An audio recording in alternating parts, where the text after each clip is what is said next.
Assalamualaikum warahmatullahi wabarakatuh. Selamat pagi semuanya. Kami dari kelompok 1 akan mempresentasikan hasil diskusi dari kelompok kami. Pertama-tama, saya ucapkan terima kasih kepada dosen pengampu mata kuliah Ekonomi Mikro, yaitu Bapak Bambang Supriyatno, yang telah memberikan kami kesempatan untuk mempresentasikan hasil diskusi kami. Selanjutnya, kami akan menjelaskan materi tentang supply dan demand.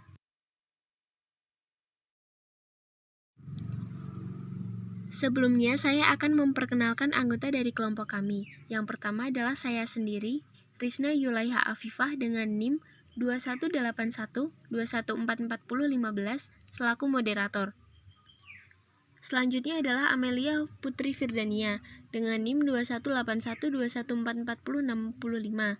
Kemudian Muhammad Arif Wibisono dengan NIM 218121441059. Kemudian Cintania Aryaningrum dengan NIM 218121444025. Dan yang terakhir adalah Rasendria Dava Lutfi Ardi dengan NIM 218121444017. Pertama-tama saya akan menjelaskan tentang teori permintaan. Permintaan terhadap suatu barang ditentukan oleh berbagai faktor. Di antara faktor-faktor tersebut yang paling besar pengaruhnya akan saya jelaskan di bawah ini. Yang pertama, pengaruh dari harga barang itu sendiri, yaitu jika harga suatu barang semakin murah, maka permintaan terhadap barang tersebut akan bertambah. Selanjutnya, pengaruh dari harga barang lain. Yang mempengaruhi permintaan suatu barang saling memiliki keterkaitan, sehingga keterkaitan suatu barang bisa bersifat substitusi atau pengganti dan bersifat komplement atau penggenap. Berikutnya adalah pendapatan rumah tangga dan pendapatan rata-rata masyarakat, atau bisa disebut dengan pendapatan per kapita. Seperti yang kita ketahui sendiri, pendapatan masyarakat merupakan faktor yang paling penting dalam menentukan corak permintaan terhadap berbagai barang. Perubahan pendapatan cenderung selalu menimbulkan perubahan terhadap permintaan. Berdasarkan sifat perubahan permintaan, apabila pendapatan berubah, suatu barang dapat dibedakan menjadi 4 jenis, yaitu barang inferior, barang esensial, barang normal, dan barang mewah. Kemudian, yang berpengaruh lagi adalah corak distribusi pendapatan masyarakat. Sejumlah pendapatan masyarakat yang tertentu jumlahnya akan menimbulkan corak permintaan masyarakat yang berbeda pula.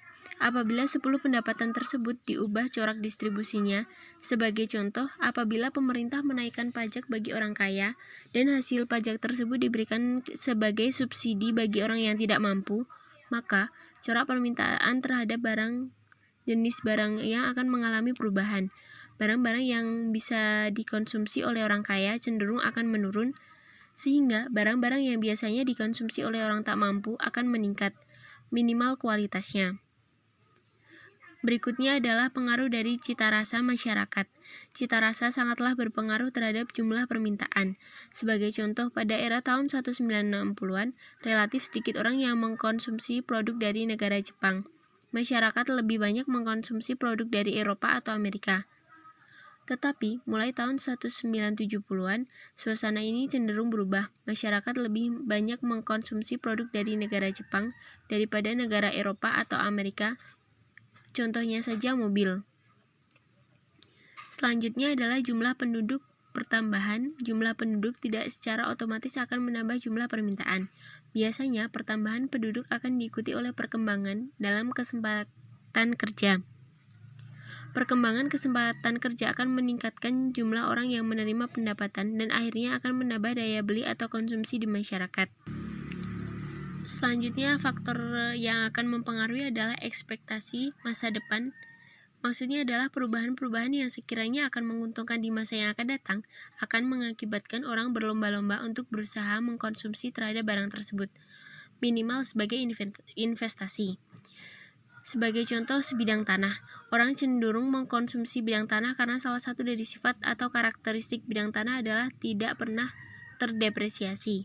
Sehingga masyarakat berpikir bahwa minimal jaminan keselamatan modalnya akan lebih terjamin, atau bahkan sangat besar pula kemungkinan untuk menghasilkan keuntungan yang relatif lebih besar.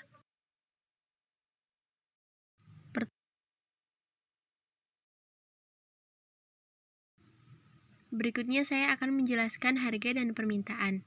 Hukum permintaan merupakan suatu pernyataan yang menyatakan bahwa semakin rendah harga suatu barang, maka semakin banyak permintaan akan barang tersebut. Sebaliknya, jika permintaan akan suatu barang tersebut meningkat, maka semakin sedikit pula permintaan terhadap barang tersebut.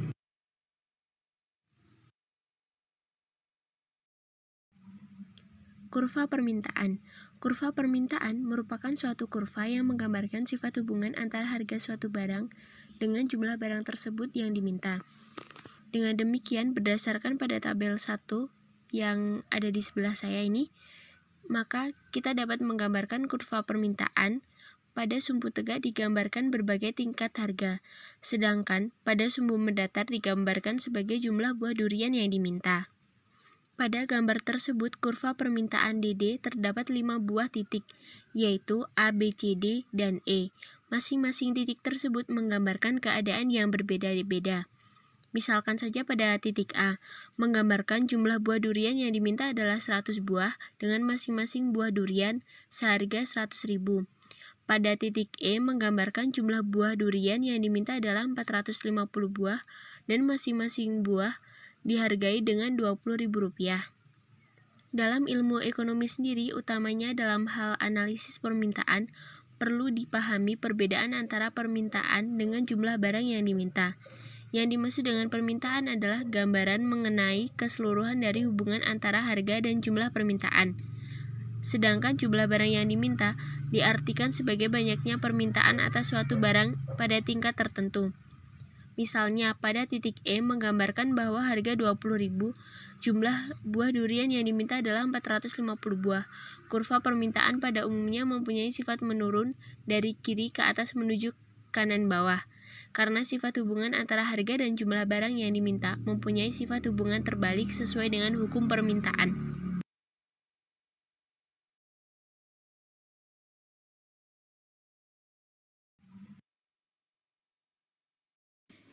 Perkenalkan, nama saya Amelia Putri Firdania dengan NIM 218121444065. Di sini saya akan menjelaskan tentang pergeseran dan pergerakan kurva. Perubahan kurva permintaan dapat dibedakan menjadi dua, yaitu pergeseran kurva ke arah kiri atau kanan, dan pergerakan sepanjang kurva permintaan. Hal ini tersebut secara umum disebabkan oleh dua hal pula, yakni perubahan harga maupun perubahan selain faktor harga. Pertama, gerakan sepanjang kurva permintaan. Perubahan sepanjang kurva permintaan yaitu apabila terjadi perubahan harga barang yang diminta baik ketika harga naik maupun ketika harga turun. Yang kedua, pergeseran kurva permintaan. Jika terjadi perubahan terhadap permintaan yang disebabkan oleh faktor selain harga, maka kurva permintaan akan bergeser ke arah kanan atau kiri. Faktor-faktor tersebut misalnya naiknya pendapatan masyarakat atau perubahan cita rasa masyarakat.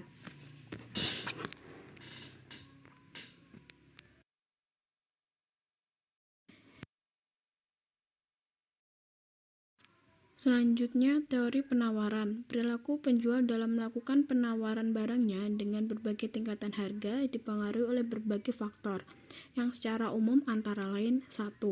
Harga barang itu sendiri. 2. Harga barang lain yang berkaitan dengan barang tersebut. 3. Biaya produksi. 4. Tingkat teknologi. Untuk menganalisis penawaran, yaitu dengan mengasumsikan faktor-faktor lain dianggap tetap. Ceteris paribus, maka terlebih dahulu diperhatikan pengaruh perubahan harga terhadap jumlah barang yang ditawarkan oleh penjual. Hubungan antara harga dan jumlah inilah yang disebut dengan hukum penawaran. Hukum penawaran menyatakan bahwa semakin tinggi harga suatu barang, maka semakin banyak jumlah barang yang akan ditawarkannya. Serta sebaliknya, semakin rendah harga suatu barang, maka akan semakin sedikit barang yang ditawarkan.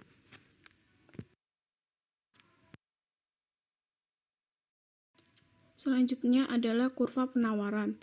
Kurva penawaran merupakan kurva yang menunjukkan jumlah barang yang akan dijual oleh produsen pada tingkat harga tertentu dengan tetap memperhatikan faktor-faktor lain yang mungkin mempengaruhi jumlah yang ditawarkan.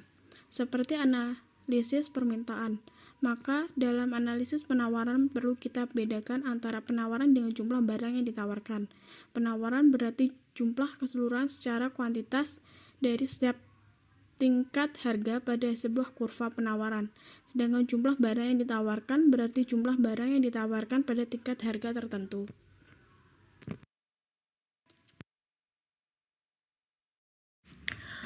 Hukum penawaran.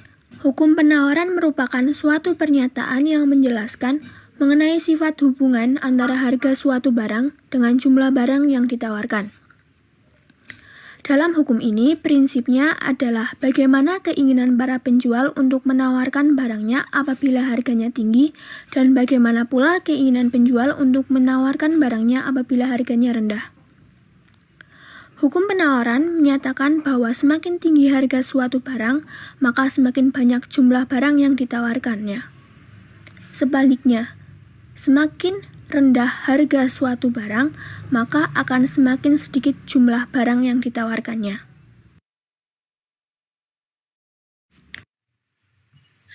Pergeseran dan pergerakan kurva penawaran. Seperti halnya pada kurva permintaan, kurva penawaran pun dapat mengalami pergeseran maupun pergerakan. Perubahan harga akan mengakibatkan suatu pergerakan di sepanjang kurva penawaran, sedangkan perubahan selain faktor harga akan mengakibatkan pergeseran kurva penawaran tersebut. Seperti pada ilustrasi kurva tersebut. Misal pada mulanya, kurva penawaran adalah SS aksen, titik A menggambarkan pada waktu harga P1 dengan jumlah barang yang ditawarkan adalah Q1. Ketika harga turun menjadi P2, hubungan di antara harga dan jumlah barang yang ditawarkan bergerak ke titik A2. Yang ini berarti jumlah barang yang ditawarkan hanyalah sebanyak Q2. Pada kasus-kasus yang lain, perubahan jumlah barang yang ditawarkan dapat menyebabkan pergeseran kurva penawaran. Pergeseran kurva dari kurva SS aksen menjadi SS1 atau SS2 sebagai contohnya. Pergeseran kurva penawaran dari SS aksen menjadi SS1 menyebabkan jumlah barang yang ditawarkan menjadi bertambah, yaitu dari Q1 menjadi Q4, walaupun harga tetap sebesar P1. Keadaan ini ditunjukkan oleh titik A1. Pergeseran kurva SS aksen menjadi SS2 menggambarkan pengurangan jumlah penawaran, yaitu dari Q1 menjadi Q3. Dan keseimbangan terletak pada titik A3, yang berarti bahwa pada harga P1 sekarang, jumlah barang yang ditawarkannya hanya sebanyak Q3.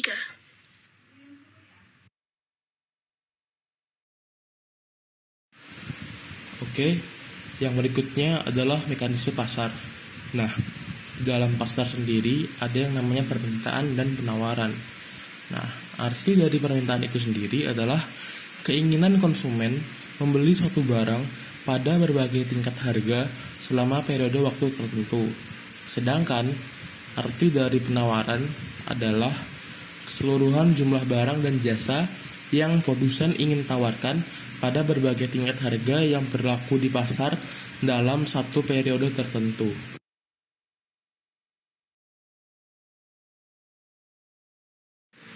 Nah, yang berikutnya ada harga keseimbangan pasar. Di dalam harga keseimbangan pasar itu sendiri, nantinya akan ada 3 kondisi. Kondisi yang pertama adalah jika kelebihan permintaan, dan kondisi kedua adalah jika kelebihan penawaran, dan kondisi yang terakhir adalah jika terjadi keseimbangan. Nah, jika kelebihan permintaan pada kondisi ini, jumlah permintaan masyarakat atas suatu produk telah melebihi jumlah produk yang ditawarkan oleh produsen atau penjual. Jika kelebihan penawaran pada kondisi ini, jumlah produk yang ditawarkan oleh produsen atau penjual telah melebihi jumlah permintaan masyarakat atas suatu produk. Jadi nanti barang yang dijual dari produsen itu lebih banyak daripada permintaannya masyarakat. Nah, lalu yang terakhir, jika terjadi keseimbangan pada kondisi ini, jumlah permintaan masyarakat atas suatu produk adalah sama dengan jumlah produk yang ditawarkan oleh produsen.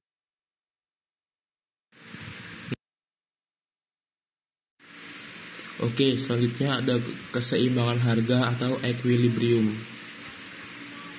Keseimbangan harga atau equilibrium atau keseimbangan pasar dapat dijelaskan dengan rumus QD sama dengan QS dengan keterangan QD adalah jumlah permintaan, QS adalah jumlah penawaran, E adalah titik keseimbangan, PE adalah harga keseimbangan, dan QE adalah jumlah keseimbangan. Untuk penjelasannya dapat dilihat di gambar 3.6.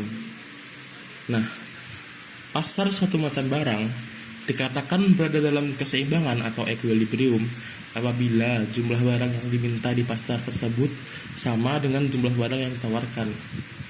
Nah, lalu kita lihat tabel harga permintaan dan penawaran beras. Kita lihat di sini semakin tinggi harganya maka jumlah permintaannya semakin sedikit dan jumlah penawarannya semakin banyak dengan tekanan harga ke bawah. Lalu jika semakin kecil harganya, maka jumlah permintaannya semakin tinggi, tetapi jumlah penawarannya semakin sedikit dengan tekanan pada harga ke atas.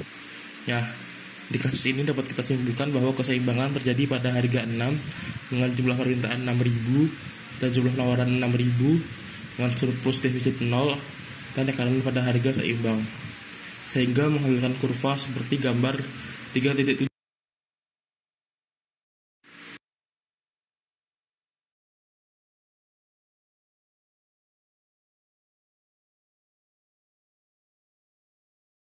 Selanjutnya, saya Muhammad Arif Wibisono akan menjelaskan tentang memahami dan memprediksi pengaruh perubahan kondisi pasar.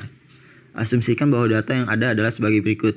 P sama dengan equilibrium harga, Q sama dengan equilibrium jumlah barang, elastisitas harga penawar sama dengan ES, dan permintaan sama dengan ED. Perhatikan gambar grafik sebagai berikut. P sama dengan equilibrium harga, Q sama dengan equilibrium jumlah barang. Untuk rumus harga penawaran ES sama dengan DP per Q. Dan untuk rumus harga permintaan sama dengan ED sama dengan minus BP per Q. Dan ada rumus persamaan harga penawaran Q sama dengan C plus DP dan permintaan sama dengan Q sama dengan A min BP.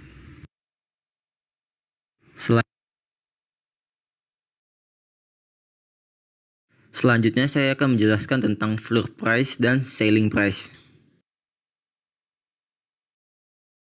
Selling price merupakan kebijakan pemerintah yang menetapkan harga jual tertinggi sehingga barang atau jasa masih bisa dibeli oleh konsumen secara wajar.